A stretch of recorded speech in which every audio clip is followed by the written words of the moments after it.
Bonsoir à tous. Je vais vous montrer comment fonctionne l'application eScreening. Donc, une fois que vous avez téléchargé l'application et l'installée, il faut cliquer sur Ouvrir l'application. Mettez les informations d'identification. Je vais utiliser le compte de démonstration qui est démo. Une fois que vous finissez de mettre les identifiants, il faut cliquer sur Connecter. Lorsque vous finissez de vous connecter, vous allez recevoir une notification connexion réussie et téléchargement du modèle. C'est le modèle d'intelligence artificielle qui est téléchargé en hors ligne. Donc, pour faire un dépistage, vous devez aller cliquer sur l'option Ajouter un patient. Une fois que vous cliquez, vous allez voir des informations telles que des informations sur la provenance du patient, des informations sur le district, les informations sur la région, les centres de santé et aussi les informations par rapport aux signes que le patient présente. Une fois que vous renseignez ces informations, laissez-moi vous montrer cela rapidement. Patient, je lui donne 54 ans, c'est un patient masculin. Et aussi, ce qui est innovateur avec cette application, c'est que vous avez la possibilité d'écouter des audios. Par exemple, pour les agents de santé non qualifiés qui ne comprennent pas trop les explications de certains symptômes, peuvent écouter l'audio pour avoir plus d'informations. Aussi, le patient peut écouter l'audio en même temps pour avoir plus d'informations sur les signes, surtout les signes fonctionnels en langue locale. Et aussi pour les signes physiques, les prestataires de santé, tels que les agents de santé communautaires qui n'ont pas assez de connaissances, peuvent l'écouter aussi en même temps qu'ils dépistent les patients. Donc, je fais un exemple ici de dépistage. Les signes, ce soit présents ou absents. Et une fois que vous finissez, il y a la géolocalisation de là où vous faites l'action qui est prise et vous cliquez sur Enregistrer. Une fois que vous cliquez sur Enregistrer, vous allez voir les résultats de la prédiction du modèle. Le modèle dit que le patient a une probabilité de 86% d'être diabétique. Donc, ce qui est recommandé, c'est que après avoir obtenu ce résultat, c'est de référer le patient vers un prestataire de santé ou un centre de santé qualifié pour pouvoir confirmer le diagnostic afin de démarrer la prise en charge.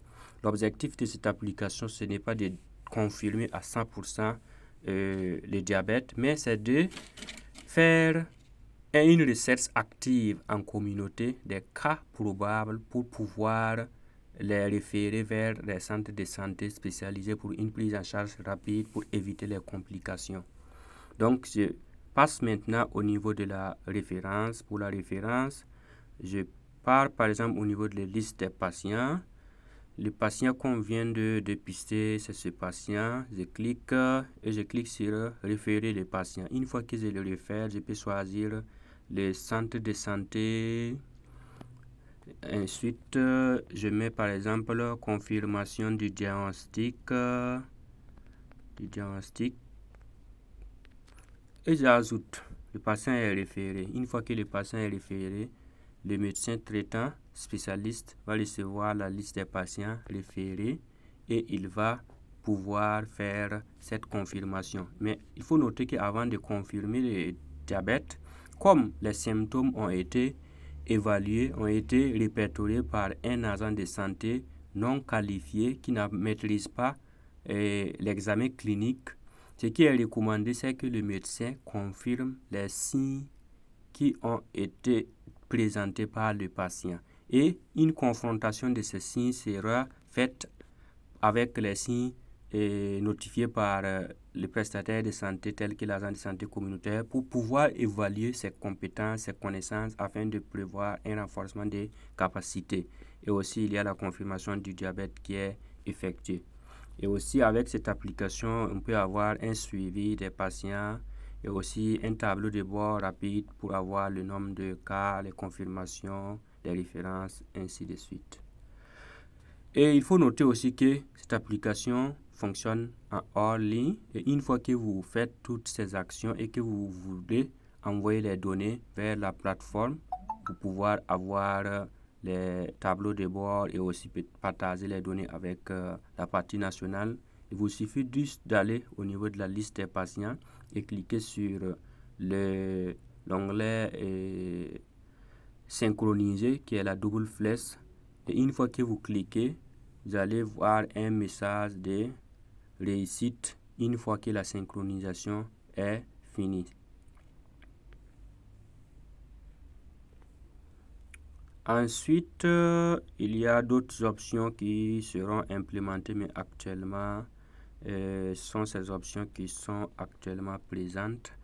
Et aussi, il y a une autre option, il y a la possibilité d'utiliser l'intelligence artificielle pour pouvoir avoir des recommandations ou améliorer ses compétences. Ici, par exemple, je peux demander à l'IA comment réduire les risques de diabète. Et une fois que je clique, l'IA va me répondre. C'est un chatbot qui vous permet d'avoir certaines recommandations et certaines informations et vous recevez un résultat. Et il faut noter que ces informations sur les chats ne sont pas enregistrées. Donc cela veut dire que les questions que vous allez poser ne seront pas récupérées par l'intelligence. La confidentialité est protégée. Merci.